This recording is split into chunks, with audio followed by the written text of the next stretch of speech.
YouTube channel पे। और आज है 25वां दिन और आज हम करेंगे भारत में संवैधानिक विकास, किस प्रकार से जो है भारत में जो संविधान बना आखिरी में जाके, और किस तरीके से जो हमारा इस समय पार्लियामेंट है या जो आप देख सकते हैं विधानसभाएं हैं, वो किस प्रकार से शुरुआत हुई थी भारत में और अंग्रेज़ों के समय से उसको कैसे-कैसे क्रियान्वित किया गया। तो ठीक है, तो अगर आप तैयारी कर रहे हैं इलाहाबाद हाई कोर्ट आरओ-एआरओ 2021 या यूपीपीएससी दो आरओ-एआरओ 2021 के लिए, तो आपके लिए वीडियो बहुत मतलब इम्पोर्टेंट है, क्योंकि यहाँ से हमेशा जो है कोशिश रहती है कि 1 या 2 क्वेश्चन बन सकता है, क्योंकि एक तरीके से बहुत ही इम्पोर्टेंट पार्ट है ये हिस्ट्री का। सो इसी के साथ जो है हम आगे बढ़ेंगे। तो पहली चीज़ है कि अब हमारा ये पार्ट रह गया और हिस्ट्री इसके साथ हो जाएगी हमारी समाप्त। सिर्फ 2 पॉइंट और यहाँ पे रह जाते हैं जिसको हमको कवर करना है। एक हमारा रिवोल्ट है जो मैं आपको दिखाऊँगा आगे, और एक हमारे जो है अलग-अलग जो है जैसे रिवोल्ट हुए और कौन-कौन सी अलग कौन सी गतिविधियाँ रहीं, तो अभी मैं आगे आपको वो दिखा दूँगा। जैसे कि एजुकेशन और हमारी प्रेस पॉलिसीज़ क्या रहीं उस समय अंग्रेज़ों की, और कौन-कौन से रिवोल्ट रहे, और ये चीज़ एक इम्पॉर्टेंट रह गई है, तो वो मैं अलग जो भी हमारा रिवीजन दिन होगा उस दिन डाल दूँगा, आप लोग वो अलग से वीडियो देख सकते हैं। साथ में आज हम अपना इसको भारतीय जो जो हमारा बेसिकली एक तरीके से आधुनिक भारत है उसको हम समाप्त कर देंगे आज। तो इसके बाद हम ज्योग्राफी शुरू करेंगे, और आगे हमने देखा है कि कंप्यूटर में आज जो है मैं बता देता हूँ आपको क्या रहेगा। कंप्यूटर में आज हम शॉर्ट फॉर्म्स पढ़ेंगे, जैसे कि पिछली बार भी इलाहाबाद हाई कोर्ट में जो थे क्वेश्चंस आए थे कई सारे, तो जिसमें यूआरएल का फुल फॉर्म, आईएमईआई का फुल फॉर्म, तो इस तरीके कई सारे जो है एक तरीके से शॉर्ट फॉर्म या फुल फॉर्म जो है दे रखे हैं आपके यहाँ पे कंप्यूटर वाली बुक जो लूसेंट की है इसके अंदर। तो यहाँ से हम पढ़ सकते हैं उन शॉर्ट फॉर्म्स को या फुल फॉर्म्स को, ठीक है? तो यहाँ से आप उसे देख लेंगे। और दूसरी चीज़ क्या है कि इंग्लिश में आज हम जो है वो बेसिकली हमने इडियम और फ्रेजेस खत्म कर लिए हैं। एंटोनिम सिनोनिम्स हम लोगों ने पूरे पढ़ लिए हैं। वन वर्ड सब्स्टिट्यूशन में जे और के करेंगे आगे, और फिर हम धीरे धीरे इसको भी खत्म कर लेंगे 4-5 दिन में आने वाले। सब्जेक्ट वर्ब एग्रीमेंट को ही आज हम पढ़ेंगे, और जो है फिर हम इसको जितना भी हमारा ग्रामर में हुआ है अभी तक उसको हम रिवाइज करेंगे, ठीक है? तो कल कल या परसों जो है हम कोशिश करेंगे कि हम रिवीजन प्लान रखें, और ताकि जो है अपने जो जो भी हमने अभी तक पढ़ा है उसको रिवाइज कर पाएँ। अगर आपको चैनल पे नए हो तो मैं आपको बता देना चाहता हूँ कि एक हमारी फुल टेस्ट सीरीज़ है जो कि चल रही है इलाहाबाद हाई कोर्ट को लेकर, तो आप अगर इसमें एनरोल करना चाहें तो ले सकते हैं। इसके बारे में पूरी जानकारी लेना चाहें, इंग्लिश में कितने क्वेश्चन रहेंगे, क्या रहेगा, तो आप मुझे कॉल कर सकते हैं, नीचे मेरा नंबर दिया है। इसी प्रकार से एक स्टडी ग्रुप है, अगर आपको पढ़ाई करने में दिक्कत होती है या कंटिन्यूटी नहीं आ पा रही है और अच्छे से पढ़ाई करना चाहते हैं, तो आप हमारा पेड स्टडी ग्रुप ज्वाइन कर सकते हैं, जिसमें कोशिश रहती है कि हम आपको डेली क्वेश्चंस दे पाएँ, और जो है जो भी हमारी टेस्ट सीरीज़ है वो इसके अंदर इंक्लूडेड है। बाकी सब आप पॉज़ करके भी देख सकते हैं, गाइडेंस है टाइपिंग के बारे में, काफ़ी सारी चीज़ें हैं, और आपके कम्युनिटी के बच्चों का साथ मिलता है जो कि तैयारी कर रहे हैं। ठीक है, तो आपको एक थोड़ा मोटिवेशन रहता है, एक और थोड़ा गाइडेंस भी रहता है, तो ये सारी चीज़ें काफ़ी अच्छा आपको रहेगा कि आप अच्छे से तैयारी कर पाएँगे। तो ये सारी चीज़ें हो गई जो हमारा पेड स्टडी ग्रुप है उसके बारे में। तो इंग्लिश के बारे में मैंने आपको बता दिया, और अब जो है हम अपना जीएस के बारे में शुरू करते हैं। पर उसके पहले एक और मैं आपको बात बताना चाहूँगा, वो है हमारा रोज़ इंग्लिश एक फ्री डेली टेस्ट होता है, जिसको आप जो है जॉइन कर सकते हैं फ्री में। तो नीचे लिंक दिया है मेरे ग्रुप का, उसमें आप जाके इसको जो है रोज़ शाम को 7 बजे इसको सॉल्व कर सकते हैं, ठीक है? तो अपना चेक करते रहिए कि इंग्लिश में आपकी कैसी तैयारी चल रही है। तो आइए हम लोग जो है आज इसको शुरू करते हैं। तो आज हम लोग पढ़ेंगे कौन-कौन से जो है डिफरेंट जो है एक तरह से अधिनियम आए या क्या-क्या जो थे एक्ट्स आए, जिनके वजह से जो है भारत में एक संवैधानिक जो विकास हुआ वो किस प्रकार से हुआ। तो ठीक है, तो सबसे पहली जो चीज़ है वो हमको यहाँ पे जो देखना है वो आता है रेगुलेटिंग एक्ट ऑफ 1773, ठीक है? तो ये एक्ट क्यों लाया गया था इसके बारे में आपको मैं थोड़ा बता देना चाहता हूँ कि इसके पहले जो था एक तरह का द्वैत शासन था, रॉबर्ट क्लाइव जिसको चला रहा था, जिसकी वजह से बहुत ज़्यादा करप्शन हो रहा था, है ना? ब्रिटिश सरकार में और यहाँ का जो कंपनी थी बेसिकली कहना चाहिए, तो जो कंपनी थी ईस्ट इंडिया कंपनी, वो बहुत ज़्यादा क्या कर रही थी, एक तरीके से बहुत ज़्यादा करप्शन कर रही थी। तो जो वहाँ की सरकार थी ब्रिटिश गवर्नमेंट, उसको ये चीज़ अच्छी नहीं लग रही थी और काफ़ी उसके पास दबाव था। तो उसने उस चीज़ को कंट्रोल करने के लिए और अच्छे से यहाँ पे शासन चल सके, हर चीज़ का रिपोर्टिंग हो पाए, तो वो लोग पहला एक्ट लेके आते हैं, उसका नाम होता है 1773 रेगुलेटिंग एक्ट। ये आपको याद रखना है। यहाँ पे जो है सबसे पहले क्या बनाया जाता है, ब्रिटिश संसदीय नियंत्रण की शुरुआत होती है, जैसे मैंने आपको बताया, ठीक है? तो ये ध्यान रखिए। फिर उसके बाद यहाँ पे कोर्ट ऑफ डायरेक्टर्स जो होते हैं वो बेसिकली 5 साल के लिए चुने जाते थे, और पहले भी कोर्ट ऑफ डायरेक्टर्स होते थे, परंतु अब ये जो है किसके लिए, किसके नियंत्रण में आ गए, ब्रिटिश संसदीय नियंत्रण में आ गए।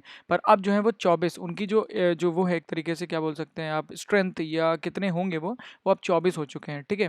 तो एक नंबर आपको ये ध्यान रखना होगा। उसके बाद बॉम्बे और मद्रास में पहली बार जो बंगाल के गवर्नर जनरल के अंतर्गत आ गए थे। तो अभी क्या होता था जो भारत था बेसिकली, मैं आपको दिखा देता हूँ। ये यहाँ पे बंगाल है, यहाँ पे मद्रास की इनके एरिया है, और यहाँ पे देखिए ये मद्रास का प्रेसिडेंसी हो गई, ये बॉम्बे की प्रेसिडेंसी हो गई, यहाँ पे लिखा भी है देखिए, है ना, और ये बंगाल की प्रेसिडेंसी हो गई। तो अभी जितने भी यहाँ पे जो फैसले लिए जा रहे थे सब इंडिपेंडेंट तौर पे थे, मतलब अपने मन से लेते थे लोग, ठीक है, अपने हिसाब से कर लिया ये वो। और इसी की वजह से आपको याद हो, हमने जो मराठा वॉर पढ़ी थी, पहली मराठा वॉर जो रघुनाथ राव के साथ हुई थी, तो इन्होंने जो था, जो अब बॉम्बे प्रेसिडेंसी का जो है गवर्नर था ना, उसने अपने हिसाब से ही उसको जो था एक तरीके से उसके साथ संधि कर ली थी, और फिर जो है उसने कहा था कि हम लड़ाई करेंगे ना। तो फिर यहाँ पे जब हमें पता था कि यहाँ से वॉरेन हेस्टिंग्स आता है, और जो है इस तरीके से यहाँ पे संधि करता है यहाँ पे आके, और फिर जो है उसके बाद कहता है यहाँ पे रघुनाथ राव के साथ लड़ाई वड़ाई होती है, उनको पेंशन कर दिया था। तो ये क्या हो रहा था, ये अपने आप सारे निर्णय ले रहे थे, है ना। तो ये निर्णय ना लें, तो इसलिए जो था ये रेगुलेटिंग एक्ट जो आया ना, इसके अंदर कह दिया गया कि अब बंगाल के गवर्नर जनरल के अंतर्गत ये सारे रहेंगे, है ना, बॉम्बे भी और मद्रास के गवर्नर जनरल भी, ये ध्यान रखिएगा। कंपनी का निजी मामला अब नहीं रहा शासन करना, ठीक है। तो कंपनी को, वही मैंने बताया, जैसे ब्रिटिश संसदीय नियंत्रण जो होगा वो इस तरीके से होगा। पर इंपॉर्टेंट पॉइंट क्या है यहाँ पे, कि जो ये बॉम्बे है और मद्रास है, ये अब किसके अंतर्गत आ गया है, ये बंगाल के गवर्नर जनरल के अंतर्गत आ गया। अब यहाँ पे इसका नाम हो गया गवर्नर जनरल, तो ये ध्यान रखिएगा, ठीक है। बंगाल का नाम गवर्नर जनरल हो गया, बंगाल का गवर्नर अब हो गया बंगाल गवर्नर जनरल हो गया, ठीक है। तो ये ध्यान रखने वाली बात है। और प्रशासक मंडल जो अब जो यहाँ पे एक तरीके से जो मंडल बनाया गया इस गवर्नर जनरल के लिए, उसके अंदर जो है 4 काउंसिल मेंबर रहेंगे इसके साथ, है ना, और ये 5 साल के लिए रहते हैं, ठीक है। और इसके और हर के पास एक कास्टिंग, और जो ये हो सबके पास वोटिंग पावर थी, है ना। जैसे मान लीजिए कोई बिल पारित किया गया, तो उसके अंदर इन्होंने सोचा कि अब ये चीज़ लानी चाहिए भारत में, तो सब लोग वोट देंगे। परंतु जो गवर्नर जनरल है वो एक अपना कास्टिंग वोट रखता था। कास्टिंग वोट का मतलब होता है कि अगर मान लीजिए सबके वोट बराबर हो गए, मान लीजिए तीन चार चार लोगों ने वोट करा, 3 लोगों ने जो है एक चीज़ को वोट कर दिया, 3 लोगों ने किसी और चीज़ को वोट दिया, 2 लोगों ने किसी और चीज़ को वोट कर दिया, 2 लोगों ने किसी और चीज़ को वोट कर दिया। तो अभी क्या ड्रॉ हो गया ना, तो जो गवर्नर जनरल है वो जिस चीज़ को वोट देगा वहाँ पे जो है उस चीज़ को फाइनल माना जाएगा। तो उसे बोलते हैं कास्टिंग वोट। इसको आपको इतना याद रखना है कि 4 काउंसिल मेंबर थे इसके अंदर, ये बात ध्यान रखिएगा, ठीक है। तो ये एक इंपॉर्टेंट पॉइंट है।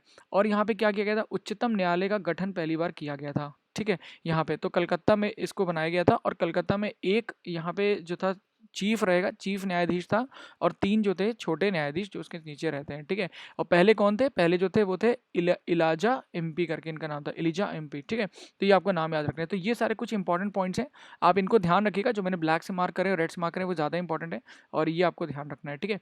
तो आगे चलते हैं। फिर आता है 1781 का बेसिकली जो संशोधन किया गया इस वाले में, 1773 वाले में। तो क्या बेसिकली इसमें किया गया था कि इसको एक्ट ऑफ सेटलमेंट भी बोलते हैं। इसमें गवर्नर जनरल के द्वारा बनाए नियमों को न्यायालय से पंजीकृत करने की जरूरत नहीं थी। अभी क्या होता था कि अभी जो भी यहाँ पे नियम बनाते थे ना ये लोग, जैसे मैंने आपको बताया ना, प्रशासक मंडल जो भी नियम बनाता था उसको जो था ना पंजीकृत, मतलब उसको जो एक तरीके से इनको रजिस्टर्ड या कह सकते हैं इनको रेटिफाई कराना होता था कोर्ट से कि हाँ ये सही है कि नहीं। पर अब इन्होंने कहा कि नहीं नहीं, गवर्नर जनरल जो है वो एक पूरा स्वतंत्र है, जो करना चाहे वो करे। ये बात बस इतनी इंपॉर्टेंट है, इसको ध्यान रखिएगा। पर ये ज़्यादा इंपॉर्टेंट नहीं है, आपको रेगुलेटिंग एक्ट ऑफ 1773 याद रखना है क्या हुआ था इसके अंदर। यहाँ से क्वेश्चन बिल्कुल आता है, और अगर आया तो यहाँ से आ सकता है, ठीक है। फिर आता है पिट इंडिया एक्ट, ये बहुत इंपॉर्टेंट है, ये भी ध्यान रखिएगा। क्यों है इंपॉर्टेंट मैं आपको बताता हूँ। क्योंकि इसमें जो था एक 6 संसदीय नियंत्रण बोर्ड बनाया गया था, जिसको बोलते हैं बोर्ड ऑफ कंट्रोल। पहले क्या था, बोर्ड ऑफ डायरेक्टर्स थे, अब ये क्या था, बोर्ड ऑफ कंट्रोल थे। इसके अंदर कौन बैठेंगे, सरकार के लोग बैठेंगे। उसके अंदर कौन बैठते थे, बोर्ड ऑफ डायरेक्टर्स में कंपनी के लोग बैठते थे, और सरकार के कुछ नॉमिनी बैठ जाते थे, पर मोस्टली वो कंपनी के द्वारा चलता था, ठीक है। तो ये आपको पॉइंट जो है इंपॉर्टेंट है, याद रखना है, ओके। फिर उसके बाद जो था यहाँ पे मद्रास और बॉम्बे में भी गवर्नर के परिषद बनाए गए, ठीक है। तो अभी क्या था, गवर्नर का परिषद नहीं था, गवर्नर अपने हिसाब से बॉम्बे बॉम्बे में और मद्रास में सारे गठन कर रहा था। उसके बाद क्या कर दिया गया, इनको बंगाल के नीचे कर दिया गया। पर अब जो है क्या किया गया इसके अंदर, कि अब इनके भी परिषद बना दिए गए, ठीक है, कि ठीक है आप लोग निर्णय अपने लीजिए, परंतु आपके निर्णय जो है तभी पास होंगे जब यह गवर्नर जनरल चाहेगा तब, ठीक है। तो ये ध्यान रखिएगा, यहाँ पे बना ही दिए गए। पर यहाँ पे इंपॉर्टेंट क्या है, ये वाला बहुत इंपॉर्टेंट पॉइंट है, ये जो 6 संसदीय नियंत्रण बोर्ड बनाया गया ना, यहीं से क्वेश्चन आएगा कि कब बनाया गया था। तो ये ध्यान रखिएगा, पिट इंडिया एक्ट में बनाया गया था 1784 में, ये ध्यान रखिएगा, ओके। बोर्ड ऑफ कंट्रोल जैसे कि, और इसके अंदर क्या किया गया था, दोनों के कार्यों को बांट दिया गया था। तो जो जैसे बोर्ड ऑफ कंट्रोल है वो क्या देखते थे, राजनीतिक कार्यों को देखते थे, ठीक है, कैसे देश को चलाना है ये वो। और कोर्ट ऑफ डायरेक्टर्स क्या करते थे, वाणिज्यिक कार्य को देखते थे। अब आप देखिए, भारत को जो है कहते हैं सब लोग कि 1858 में जो है ब्रिटिश राज ने पूरी तरीके से जो है कैप्चर मतलब अपना जो था उसके ऊपर आधिपत्य जमा लिया था गवर्नमेंट ने, भारत के ऊपर, ठीक है ना? 1857 की क्रांति के बाद। परंतु आप देखिए यहीं पे ही गवर्नमेंट ने जो है एक तरीके से राजनीतिक कार्यों को ऊपर कर लिया है ना? तो ये एक छुपा हुआ है, परंतु यहीं पे आप देखिए कि यहीं से ही गवर्नमेंट जो है वहाँ की ब्रिटेन की वो काम कर रही है, ठीक है ना? पर हमें तभी याद रखना है कि यहाँ पे क्या-क्या कार्य किए गए थे। तो ये दोनों इंपॉर्टेंट पॉइंट है और यहाँ पे ये पॉइंट इंपॉर्टेंट है। एक पॉइंट और इंपॉर्टेंट है कि जो पहले 4 लोग होते थे, अब वहाँ पे घटा के 3 लोग कर दिए गए, गवर्नर जनरल की काउंसिल में। ठीक है? ये आपको ध्यान रखना है, प्रशासक मंडल जो इसका था। ठीक है? ये इंपॉर्टेंट पॉइंट हो गया। अब आगे आ जाते हैं। तो 2 आपको बहुत ही इंपॉर्टेंट है, वो याद रखने हैं। एक तो 1773 और 1784, ओके? याद रहेंगे ना? फिर आगे आ जाते हैं, ओके? फिर आ जाते हैं 1793 में। यहाँ पे क्या हो रहा था कि जो वेतन थे भारत के राजस्व से, वो जो था यहाँ से मतलब देना शुरू कर दिया था इन्होंने, किनको, जो बोर्ड ऑफ कंट्रोल बनाया गया था ना, उनके जो लोग होते थे वहाँ, उनका जो वेतन होता था वो भारत के राजस्व से जाता था। तो इनको एक तरीके से क्या बोलते थे, इनको होम चार्जेस भी बोलते थे। याद रखिएगा, ये बहुत इंपॉर्टेंट पॉइंट है। इस ये क्वेश्चन डायरेक्टली पूछा जा सकता है कि होम चार्जेस किस चीज़ से रिलेटेड था। तो याद रखिएगा, होम चार्जेस जो हैं वो बेसिकली क्या होते थे, कोई भी ऐसी चीज़ जिसका खर्चा भारत के राजस्व से हो रहा है बाहर, वो होम चार्जेस है, सिंपल भाषा में। ठीक है, आप ऐसे ध्यान रखिएगा, ब्रिटिशर्स के द्वारा। तो ये हो गया। उसके बाद आता है चार्टर एक्ट ऑफ 1883। ये तो समझ लीजिए इतना इंपॉर्टेंट है कि इसी से ही क्वेश्चन बन जाता है। ठीक है, तो कैसे इंपॉर्टेंट है मैं थोड़ा बता देता हूँ आपको कि यहाँ पे क्या किया गया था कंपनी के अंदर। जो है सबसे पहली चीज़ जो यहाँ पे किया गया था वो था कि जो कंपनी था उसका एक अधिकार जो था समाप्त कर दिया गया था। ठीक है, कंपनी का एक अधिकार, किस चीज़ का एक अधिकार, जो ट्रेड करने का एक अधिकार था। अभी तक क्या हो रहा था भारत में 1813 तक कि कंपनी और किसी को अंदर आने नहीं देती थी, है ना? और भी कंपनियों को, जो ब्रिटिश की कंपनियां थी, ब्रिटेन में रहने वाली कंपनियां थी, उनको यहाँ पे आके व्यापार नहीं करने देती थी। पर अब इसके 1813 के बाद से जो था इनको व्यापार करने दिया गया। और इसका मुख्य कारण ऐसा क्यों हुआ, ऐसा सोचना चाहिए ना, क्यों हुआ? देखिए, 1813 में क्या हो रहा है, औद्योगिक क्रांति आ रही है। ठीक है, और दूसरी चीज़ क्या हो रही है जो मैंने और भी लेक्चर्स में नहीं बताया है, वो ये है कि इसके अंदर क्या हुआ था उस समय, जो ब्रिटेन था वहाँ पे एक अलग ही विचारधारा के लोग आ रहे थे। ठीक है, जैसे कि एक को कहते हैं यूनिलेटरिज्म करके एक शब्द होता है। तो उसका मतलब होता है कि सभी लोगों के लिए जो है अच्छा सोचना, है ना? थोड़ा हो सकता है मैंने गलत प्रोनाउंस करा हो, पर इसका मतलब जो होता है सभी लोगों के लिए अच्छा सोचना। फिर दूसरे लोग कौन आ रहे थे, ईसाई वर्ग लोग जो थे वो बढ़ रहे थे, रिलीजियस जो लोग थे, है ना? इस प्रकार के लोग बढ़ रहे थे। और कौन बढ़ रहे थे, इंडस्ट्रियलिस्ट लोग बढ़ रहे थे। तो वो क्या चाहते थे, वो चाहते थे कि ज़्यादा से ज़्यादा लोगों को जो है मार्केट को पहुँचने दिया जाए, है ना? ज़्यादा से ज़्यादा लोगों का भला हो। तो वो ऐसा सोचते थे, मतलब भला इन सेंस मतलब अपना भला हो उनका, और किसी का भला नहीं देखते थे अंग्रेज़। तो इसलिए जो था इन्होंने गवर्नमेंट पे बहुत प्रेशर किया, 1813 में ये लेके आए और इन्होंने क्या किया, कंपनी का जो एक अधिकार था उसको समाप्त कर दिया। परंतु आपको यहाँ पे क्या याद रखना है, चाय पर इनका एक अधिकार बना रहा, किसका, इंडिया कंपनी का। तो ये ध्यान रखिएगा। और चीन में चाय और ओपियम और जो बाकी व्यापार हो रहा था वहाँ पे भी इनका बना रहा। प्रतिवर्ष 1 लाख शिक्षा पे खर्च करेंगे, ये लोग ऐसे इन्होंने सोचा। क्यों ऐसा सोच रहे थे? क्योंकि जब हम एजुकेशन की पॉलिसी पढ़ेंगे ना, मैं आपको एक वीडियो डालूंगा एजुकेशन की पॉलिसी के ऊपर। तो यहाँ पे क्या था कि जो बेसिकली गवर्नमेंट क्या चाहती थी कि लोगों को जो है एंग्लिसाइज्ड किया जाए, यानी कि मतलब है कि उनको जो है पैंट शर्ट पहनाया जाए, वो थोड़ा अंग्रेजी बोलें, इस तरीके से बोलें। तो क्या होगा, वो जब हमारी जो है कल्चर को अपनाएंगे ना, तो वो जो है एक तरीके से क्या होगा, हमारा ट्रेड बढ़ेगा। आप समझ में आई बात को आप? तो उन्होंने क्या करना, उसके लिए क्या करना पड़ेगा, शिक्षा देनी पड़ेगी। उसके लिए उन्होंने खर्चा तय किया। तो कितना, 1 लाख शिक्षा पे खर्च किया जाएगा हर साल। तो ये अंग्रेज लेके आए थे, ठीक है। और ईसाई मिशनरियों को भारत में जो है प्रवेश दिया जाएगा। तो ये जो है, ये बहुत, जितने भी पॉइंट लिखे ना, ये सारे इंपॉर्टेंट है। डायरेक्टली पूछा जा सकता है 1813 में क्या ये सारे पॉइंट्स थे कि नहीं थे। तो ये आप प्लीज़ पॉइंट याद रखिएगा, ठीक है। ये इंपॉर्टेंट पॉइंट्स हैं। ओके, फिर आगे आ जाते हैं चार्टर अधिनियम 1833 में। अभी देखिए कि हमने देख लिया था कि 4 मेंबर्स थे। अब क्या हो गए, अब यहाँ पे 5 मेंबर्स हो गए, ठीक है। यहाँ पे 5 मेंबर्स कैसे हो गए, जो पहले संसदीय परिषद बना हुआ था उसमें 3 तो थे ही, जो इसकी बेसिकली जो एक तरीके से जो ऊपर परिषद बना हुआ था गवर्नर जनरल का। अब इसमें एक और ऐड कर दिया गया, उसको कहते थे कानूनी सदस्य। तो यहाँ पे मैककॉले को ऐड किया गया था। ये नाम याद रखिएगा, ये इंपॉर्टेंट व्यक्ति है और इसने कई सारी चीज़ें भी लिखी थी लॉ के बारे में और एजुकेशन, और काफ़ी सारी चीज़ें लेके आया ये मैककॉले, ठीक है। एजुकेशन के बारे में नहीं, लॉ के बारे में इसने जो था अपने काफ़ी सारे नियम और कानून सारे लिखे थे, ठीक है। तो मैककॉले इंपॉर्टेंट है यहाँ पे। और एक बहुत ज़्यादा इंपॉर्टेंट पॉइंट है कि इसके बाद से गवर्नर जनरल ऑफ इंडिया बुलाने जाने लगा गवर्नर जनरल ऑफ बंगाल की जगह। तो यहाँ पे ध्यान रखिएगा। और पहला गवर्नर जनरल ऑफ इंडिया कौन था, विलियम बेंटिक। ये बात नाम याद रखिएगा, ओके। सो ये हो गया। मैंने आपको पिछली बार भी बताया था कौन कौन से पहला गवर्नर जनरल कौन था, पहला बंगाल का गवर्नर जनरल कौन था, पहला इंडिया का गवर्नर जनरल कौन था, पहला वाइसरॉय कौन था, आखिरी वाइसरॉय ब्रिटिशर कौन था, पहला और आखिरी और पहला भारतीय वाइसरॉयर कौन था, ये आपको पता होना चाहिए। पांचों छह चीज़ें जो मैंने आपको बताई, ठीक है। फिर केंद्रीकरण की बात होती है यहाँ पे। केंद्रीकरण में क्या होगा, कानून सिर्फ अब गवर्नर जनरल ऑफ इंडिया पारित कर सकता है, तो ये थोड़ा ध्यान रखिएगा। केंद्रीकरण इसमें बढ़ गया था 33 में। फिर क्या होता है, दास प्रथा को यहाँ पे समाप्त किया जाता है। और इसको कौन समाप्त करता है, बाद में एक बेंटिक के बाद एक व्यक्ति आते हैं, मतलब एक यहाँ पे गवर्नर जनरल आता है, उसका नाम होता है एलन ब्रो। वो बेसिकली यहाँ पे इसको खत्म कर देता है, दास प्रथा को। तो यहाँ पे ध्यान ध्यान रखने वाली बात यही कि 5 मेंबर थे, एक कानूनी सदस्य को जोड़ा गया और गवर्नर जनरल ऑफ इंडिया यहाँ पे बनाया गया, ठीक है। तो ये यहाँ पे इंपॉर्टेंट है, ओके। फिर आगे आ जाते हैं 1853 में।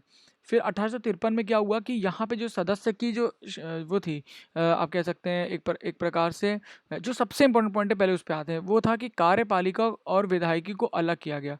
ये बहुत ही इंपॉर्टेंट पॉइंट है कि जो एग्जीक्यूटिव बॉडी होती है ना, जैसे कि कार्य जो कर रहे हैं, जैसे मंत्री लोग हो गए, उसको जो है कानून बनाने की जो एक तरीके से जो शक्ति है उससे अलग कर देना। आज भी भारत में देखिए कि जो हम देखते हैं कि पार्लियामेंट जो है अलग है और मंत्रिपरिषद अलग है, परंतु भारत में क्या है ना, एक मिश्रित है ये चीज़, है ना, पूरी तरीके से अलग नहीं है ना। ये अभी हम अगर जब हम पॉलिटी पढ़ेंगे, अगर टाइम हम लोग को रहा, तो मैं उसमें आपको बताऊंगा ये चीज़ कि किस प्रकार से भारत में जो है ये मिश्रित रूप से है, अलग तरीके से नहीं है, ठीक है।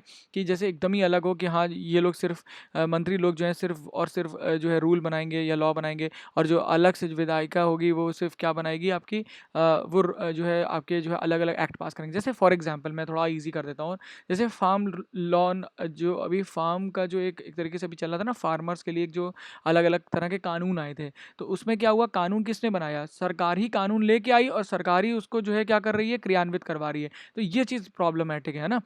कानून बनना चाहिए था सिर्फ और सिर्फ पार्लियामेंट के थ्रू, परंतु और चलाना किसको चाहिए था, सिर्फ और सिर्फ विधायिका जो आपका सॉरी सरकार थी। परंतु हुआ क्या, सरकारी कानून भी लेके आई है, सरकार ही चला रही है। तो यहाँ पे इस चीज़ का खंडन किया गया है ना। यहाँ पे ये जो बोला गया ना, इसने इन्होंने क्या किया, कार्यपालिका और विधायिका को अलग कर दिया गया। तो याद ध्यान रखिएगा 53 में ये चीज़ की गई थी, पहले नहीं था, ठीक है। और यहाँ पे किस लिए कौन से सदस्य लगे, 6 नए सदस्य को ऐड किया गया। तो अभी मैं पहले पता था कि 5 लोग तो पहले ही से थे कार्यकारिणी परिषद में, अब 6 लोग और जोड़े गए कार्यपालिका परिषद में, और एक कमांडर इन चीफ को यहाँ पे ऐड किया जाएगा। बस ये ध्यान रखिएगा, कमांडर इन चीफ को ऐड किया जाएगा 53 में। तो ये इंपॉर्टेंट पॉइंट है। फिर एक आ जाता है भारतीय विधान परिषद की यहाँ पे स्थापना की गई, ठीक है। तो एक तरीके से अब यहाँ पे जो पहले जो परिषद थी वो एक तरीके गवर्नर जनरल की परिषद थी, है ना, छोटी सी अपनी वो काम कर रहा था। परंतु अब यहाँ से जो है हम इसको क्या बोलना शुरू करेंगे, लेजिस्लेटिव काउंसिल ऑफ इंडिया या इंपीरियल लेजिस्लेटिव काउंसिल। तो इस तरीके से इसको यहाँ पे बोलना शुरू कर देते हैं, ठीक है। तो भारतीय विधान परिषद से यहाँ से बोलना शुरू करेंगे। फिर यहाँ पे सिविल सेवाओं के लिए जो है खुली परीक्षा का मतलब एक तरीके से प्रावधान दिया गया कि आप करना चाहिए, शुरू करते हैं, इस तरीके की बात करी गई, ठीक है। फिर कोर्ट ऑफ डायरेक्टर्स यहाँ पे जो पहले बहुत सारे थे, 26 थे ना, 24 थे हमने पहले पढ़ा था, वो अब घटा के कितने कर दिए गए, 18। तो कोर्ट ऑफ डायरेक्टर्स किसके लिए रहते थे, किस चीज़ के लिए रहते थे कोर्ट ऑफ डायरेक्टर्स, जो बेसिकली कंपनी के रिलेटेड कार्य हैं उनको देखते थे, है ना। जैसे हमने पहले भी पढ़ा था कि पिट इंडिया एक्ट में इसको बात हुई थी कि कोर्ट ऑफ डायरेक्टर्स किस चीज़ को देखेंगे, कमर्शियल जितना भी काम हो रहा है, यानी कि वाणिज्य से रिलेटेड जितना भी कार्य हो रहा है भारत में, वो ये लोग देखेंगे। फिर आगे देख लेते हैं मिनी, और इसी चीज़ को 53 को क्यों कहते हैं मिनी पार्लियामेंट, क्योंकि अब कार्यपालिका विधायिकी अलग कर दी गई है और पहली बार भारतीय विधान परिषद बनाया गया। तो ये बहुत इंपॉर्टेंट है, ध्यान रखिए, सबसे इंपॉर्टेंट में से है, one of the very important points, ठीक है। तो ये हमको जो है ध्यान रखना है। तो यहाँ से हम आगे बढ़ते हैं। अब आ जाते हैं भारत शासन अधिनियम 1858, ठीक है। अब यहाँ पे क्या होगा, क्रांति हो चुकी है। अब क्या करेंगे, तो सबसे इंपॉर्टेंट पॉइंट है वाइसरॉय कहलाया जाएगा, पहला पॉइंट, ठीक है। दूसरा पॉइंट क्या होगा कि जो है कंपनी रूल को अब खत्म कर दिया जाएगा। जो पहले ईस्ट इंडिया कंपनी काम कर रही थी ना, कोर्ट ऑफ डायरेक्टर ये सब बंद कर दिया जाएगा, ठीक है। बोर्ड ऑफ कंट्रोल कंट्रोल सब बंद कर दिया जाएगा। अब क्या होगा, पूरी तरीके से जो है ब्रिटिश गवर्नमेंट कहेगी अब हम पूरी तरीके से सामने आ ही जाते हैं। पहले भी पीछे से कंट्रोल कर रहे थे, आपको याद होगा ना। तो परंतु अब क्या है कि अब जो है पूरी तरीके से सामने आ गए। अब क्या कर रहे हैं, अब क्या करा इन्होंने, अब इन्होंने अपनी एक अलग बॉडी बनाई और उसकी बॉडी का क्या नाम रखा, इन्होंने बोर्ड ऑफ कंट्रोल बंद कर दिया और क्या बनाया, राज्य के सचिव की एक अध्यक्षता में 15 संसदीय परिषद का गठन करा, ठीक है। सेक्रेटरी ऑफ स्टेट की यहाँ पे एक पोजीशन क्रिएट करी गई, जो कि अब पूरे भारत में जो भी कार्य हो रहा है उसको रिपोर्ट करेगी, किस चीज़ को, वहाँ की संसद को, यानी कि ब्रिटिश की संसद को। यहाँ का जो वहाँ वहीं बैठा रहेगा, वो बैठेगा वहीं पर, पूरा जितना यहाँ पे कार्य हो रहा है, जो भी, चाहे वो ट्रेड से रिलेटेड हो, कर से रिलेटेड हो, यहाँ के शासन से रिलेटेड हो, सब कुछ की रिपोर्ट वो देगा कौन, सेक्रेटरी ऑफ स्टेट, उन्हीं को देगा।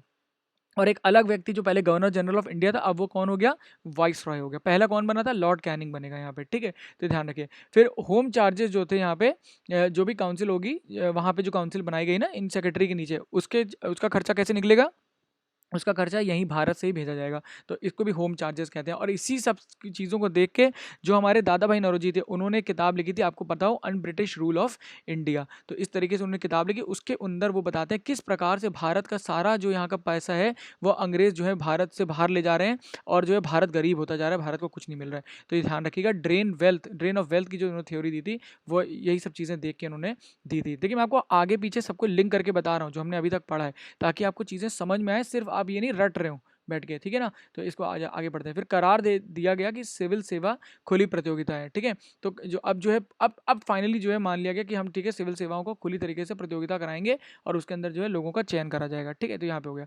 अब यहाँ मैंने जैसे आपको बताया था कि अब काउंसिल को जो इंपीरियल लेजिस्लेटिव काउंसिल और इंडियन लेजिस्लेटिव काउंसिल बोला जा रहा है, ठीक है। तो आगे चलते हैं। अब काउंसिल ऑफ इंडिया एक्ट आता है, ठीक है। अब यहाँ पे बहुत इंपॉर्टेंट है, क्यों, 1861 में ये आया।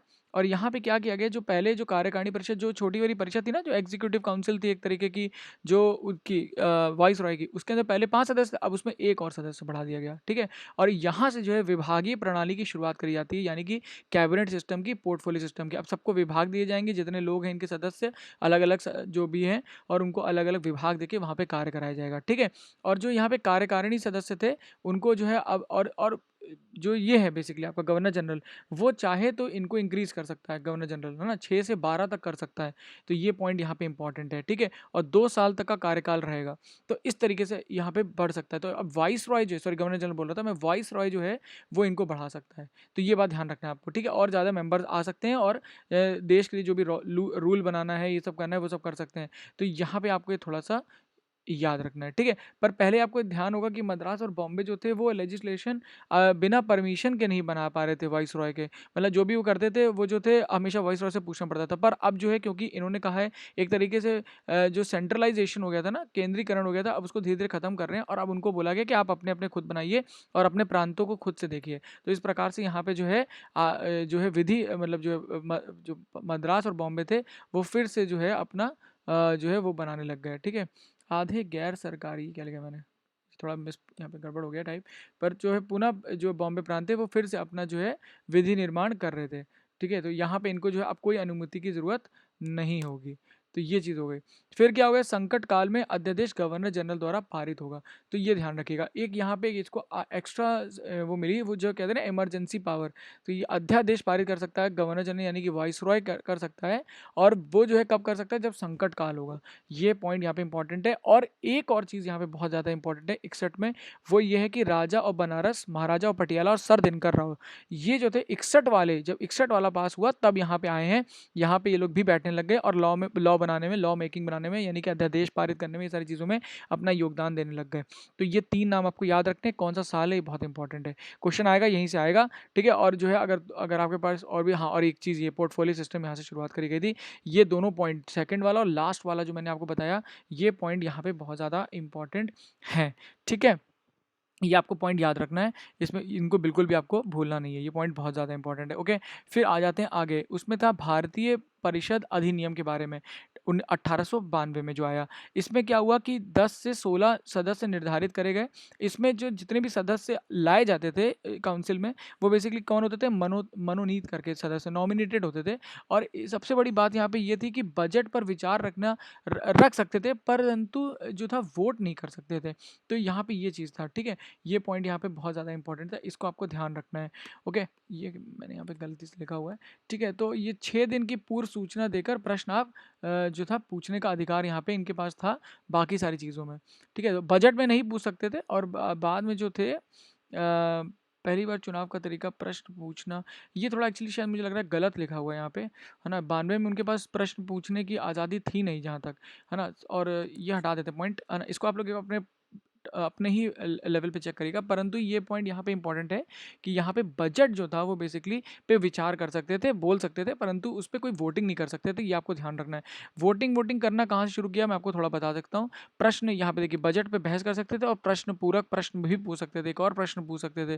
तो यहाँ पे ये पॉइंट इंपॉर्टेंट है, ठीक है। और यहाँ पे पहली बार जो था चुनाव करके लाया जाता था लोगों को। इनडायरेक्ट होता था, मतलब डायरेक्टली लोग नहीं चुन रहे हैं, परंतु हाँ चुनाव करके जो था यहाँ पे इस परिषद में 1919 में जो परिषद बनाई गई उसमें लाया जाता था। तो ये आपको ध्यान रखना है। और यहाँ पे एक और चीज़ हुई थी, केंद्र और प्रांतीय में कार्यपालिका का गठन हुआ था। तो ये यहाँ पे इंपॉर्टेंट है, ठीक है। अब जो प्रांत में भी जो है एक तरीके से वहाँ पे भी कार्यपालिका का गठन हो चुका है और सदस्य बढ़ गए। तो यहाँ पे 1909 यानी कि मॉर्ले मिंटो रिफॉर्म्स भी इनको बोलते हैं। तो ये आप ध्यान रखिएगा, मॉर्ले मिंटो रिफॉर्म से इनको जाना जाता है। 1909 में जो भारतीय परिषद अधिनियम आया था, ठीक है। तो ये थोड़ा सा यहाँ पे इंपॉर्टेंट है। और एक पॉइंट और ज़्यादा इंपॉर्टेंट है, वो है यहाँ पे ये वाला, जिसका नाम है पृथक निर्वाचन प्रणाली। यहाँ पे मुस्लिम्स के लिए जो था एक अलग से सेपरेटली इलेक्टोरेट सिस्टम बनाया गया था, ठीक है, इलेक्टोरेट सिस्टम। तो ये आपको ध्यान रखना है, पृथक निर्वाचन प्रणाली यहाँ पे लाई गई थी। उसके अंदर वो जो थे मुस्लिम सिर्फ मुस्लिम को वोट करके उन सीटों पर चुनाव कर सकते थे, जो कि भारत के लिए एक तरीके से समझ लीजिए विभाजन का एक कारण भी बना बाद में, ठीक है। तो ये पॉइंट यहाँ पे ज़्यादा इंपॉर्टेंट है, ये ध्यान रखिएगा। और बजट पे यहाँ पे बहस करना शुरू हो गया था। अब आप देखिए यहाँ पे क्यों बजट पे बहस करना शुरू हो गया, क्यों इस तरीके से। आपको याद होगा 1905 में एक तरीके से स्वदेशी मूवमेंट शुरू हुआ था। अगर आपने अच्छे से पढ़ा होगा तो आपको समझ में आ गया होगा। अब स्वदेशी मूवमेंट हो गया शुरू एक तरीके से, है ना। तो गवर्नमेंट देख रही है कि जो अब बंगाल में जो हिंदू वर्ग है, क्योंकि इस समय क्या हो रहा था, शिवाजी जो है शिवाजी और गणपति जो सभाएं हो रही थी।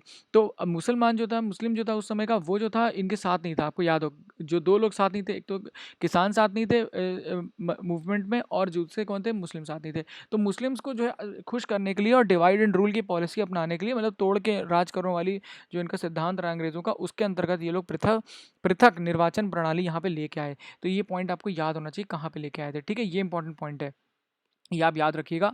इस तरीके से आपको यहाँ पे चिन्हित करना है अपने मन में इसको। फिर आ जाता है भारत प्रशासन अधिनियम 1919। यहाँ पे क्या हुआ, यहाँ पे पहली बार बात करी गई उत्तरदायी शासन की, ठीक है, 1919 में। देखिए 1919 में जो था ना, भारत में क्या हो रहा था ना, गांधी जी का जो था वो एक तरीके से आंदोलन शुरू हो चुका था, ठीक है, 1919 में। और जो था अंग्रेज़ जो थे वो ये चाहते थे कि भारत के जो लोग हैं वो जो है उनका वर्ल्ड वॉर में सपोर्ट करें, ठीक है। उस समय वर्ल्ड वॉर 1 भी शुरू हो गया था। तो इस तरीके से तो वो उन्होंने जो था यहाँ के लोगों को ना लॉलीपॉप नहीं कहते हैं, लॉलीपॉप दिखाने वाली बात, वो इस तरीके से दिखा रहे थे कि हम उत्तरदायी शासन की बात करेंगे, ये वो। परंतु कभी भी आज़ादी की बात नहीं करी इन्होंने यहाँ पे, आप देखिएगा, ठीक है। तो इसको मॉन्टेगू चेम्सफोर्ड रिफॉर्म भी कहते हैं, तो ये ध्यान रखिएगा। इसमें क्या हुआ था, द्विसदनीय व्यवस्था को स्थापित किया गया था, ठीक है। और कहाँ पे, केंद्र में किया गया था, एक अपर हाउस एक लोअर हाउस, जैसे आज भी है ना, एक एक राज्यसभा एक लोकसभा, तो ऐसे ही वहाँ पे भी केंद्र में किया गया था। फिर उसमें पृथक निर्वाचन मंडल का विस्तार किया गया। तो यहाँ पे क्या किया गया, जो पहले सिर्फ मुस्लिम्स के लिए कि इन्होंने अलग से बनाया था सेपरेट इलेक्टोरेट करके, या पृथक जो निर्वाचन मंडल बनाया गया था, उसको बढ़ा के अब इन्होंने किसको ऐड कर दिया, सिख को ऐड कर दिया, ईसाइयों को ऐड कर दिया, यूरोपियन को और एंग्लो इंडियंस को भी ऐड कर दिया। तो ये 4 नाम आपको ध्यान रखने हैं, किस किस को ऐड करा गया, और मुस्लिम्स को इसके पहले ही कर दिया गया था 1909 में, ठीक है। तो अब ये देखिए, भारत को ना ये समझ चुके हैं कि भारत के लोगों को अलग करो और राज करो वाली प्रणाली, वही सब कर रहे हैं आप देखिए। अब यहाँ पे पहली बार जो चुनाव हुआ वो किससे हुआ, प्रत्यक्ष निर्वाचन पद्धति से हुआ। पर इसके अंदर क्या था, सबको चुनाव करने का वो नहीं था, कुछ लोगों को चुनाव करने के लिए ही मतलब अनुमति थी, जो लोग पढ़े लिखे वर्ग के इस प्रकार से। तो ये बात ध्यान रखिएगा आप। तो यहाँ पे, और उस पहले वाला जो इसमें चुनाव हो रहा था वो किस प्रकार से हो रहा था, इनडायरेक्ट इलेक्शन था, मतलब कि सामने सामने लोग नहीं चुनेंगे, जो अलग अलग प्रांतों में लोग बैठे हुए हैं वो चुन के भेजते थे। तो इस प्रकार से, ठीक है। तो ये ध्यान रखिएगा। उसके बाद यहाँ पे द्वैत शासन शुरू हुआ प्रांतों में। द्वैत शासन में क्या होगा कि जो है गवर्नर जनरल जो वहाँ का बेसिकली वो होता था, हर एक प्रांत में जो गवर्नर बैठा होता था उसके पास कुछ सब्जेक्ट्स दे दिए। जैसे मान लीजिए आप, जो वहाँ की रक्षा का है या जो वहाँ का धन से रिलेटेड है वो उसको शक्तियाँ दे दी, और बाकी जो गांव किसानी हो गई या पढ़ाई हो गई वो वहाँ के मंत्रिमंडल को दे दिया। तो या जो है नीचे के जो उनका दूसरा जो विभाग बनाया गया उसमें दे दिया गया। तो अभी क्या हुआ, उससे क्या प्रॉब्लम होती थी कि मेन मेन चीज़ तो अपने पास ही रख ली ना द्वैत शासन में, तो लोग वैसे ही हो गया द्वैत शासन, जैसे कि रॉबर्ट क्लाइव कर रहा था, है ना, 1773 से पहले, कि एक तरीके से पैसा इनके पास है ही नहीं, इनको काम करना है नीचे मंत्रियों को और एजुकेशन के बारे में, पैसा किसके पास है, गवर्नर, वहाँ का गवर्नर देख रहा है स्टेट का। तो ये द्वैत शासन बहुत ही खतर मतलब अच्छा नहीं माना जाता ये, ठीक है। तो ये एक तरीके से आरक्षित और हस्तांतरित करके जो पावर्स होती थी उनको जो है विभाजित किया जाता था, ठीक है। तो यहाँ पे ध्यान रखिएगा, ये कहाँ पे हो रहा है, प्रांत में, और केंद्र में क्या हो रहा है, द्विसदनीय काम हो रहा है, ठीक है, एक अपर एक लोअर, जैसे कि एक राज्यसभा लोकसभा, ये केंद्र में बन गया। फिर क्या हुआ, जो वाइस रॉय का कार्यकारिणी परिषद थी ना, जैसे हम लोग पहले पढ़ रहे थे, जो पहले 4 थे 5 थे, उसमें बढ़ते बढ़ते उसमें तो बढ़ रहे हैं लोग, तो उसमें 3/5 अब जो लोग होंगे वो भारतीय होंगे, ये बात आपको ध्यान रखनी है। और केंद्रीय लोक सेवा आयोग का जो गठन 1926 में किया गया, उसकी उसकी बात भी इस अधिनियम में की गई थी। तो यहाँ पे एक ये पॉइंट इंपॉर्टेंट है, 1926 वाला, द्वैत शासन वाला इंपॉर्टेंट है, सिख ईसाई वाला इंपॉर्टेंट है, और एक आपका द्विसदनीय वाला बहुत ज़्यादा इंपॉर्टेंट है, और उत्तरदायी शासन की बात यहाँ पे करी गई थी। ये पॉइंट आपको ध्यान रखने हैं, एग्जाम में डायरेक्टली पूछा जा सकता है कहाँ पे किया गया था। अब आखिरी आता है भारत सरकार अधिनियम 1935। इसमें देखिए क्या किया गया, जो प्रांत में एक तरीके का द्वैत शासन था उसको समाप्त कर दिया गया, और वहाँ पे जो है एक तरीके से क्या शुरू कर दिया गया, 2 सदनीय शासन, वही अपर हाउस लोअर हाउस करके, जैसे कि राज्यसभा लोकसभा अब प्रांतों में बनने लग गए, ठीक है, ताकि अच्छे से प्रांतों में काम हो सके। दूसरी चीज क्या करी गई, द्वैत शासन लाया गया केंद्र में। अब जो केंद्र में वाइसरॉय बैठा है ना, उसके उसको पावर देनी थी, तो वो उसने क्या करा, द्वैत शासन लेके आ गया।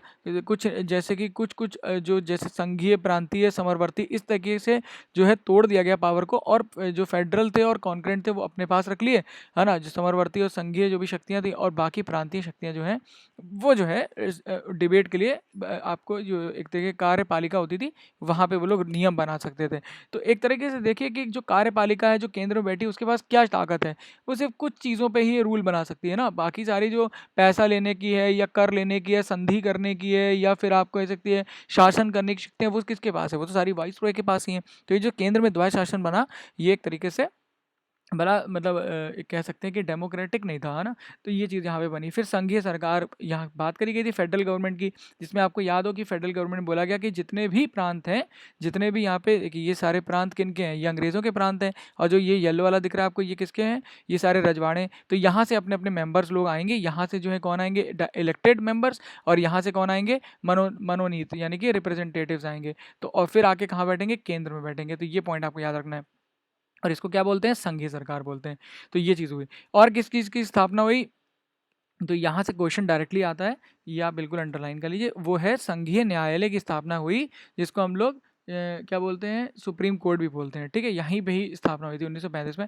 फिर आरबीआई की बात करी गई, आरबीआई की स्थापना हुई, और जो पब्लिक सर्विस से रिलेटेड जो हमने पहले पढ़ा था, केंद्रीय लोक सेवा आयोग, उसमें अलग अलग बन गए, जैसे कि फेडरल बन गए, पब्लिक बन गए, और ज्वाइंट बन गया, ठीक है। तो ये बात आपको यहाँ पे ध्यान रखनी है। ओके, तो सारे मैंने आपको सारे पॉइंट, इंपॉर्टेंट पॉइंट जितने भी थे सारे बता दिए, कौन कौन से अधिनियम में आपको क्या क्या ये इंपॉर्टेंट पॉइंट याद रखने हैं, आगे पीछे से मैंने आपको लिंक करके भी समझा दिया है।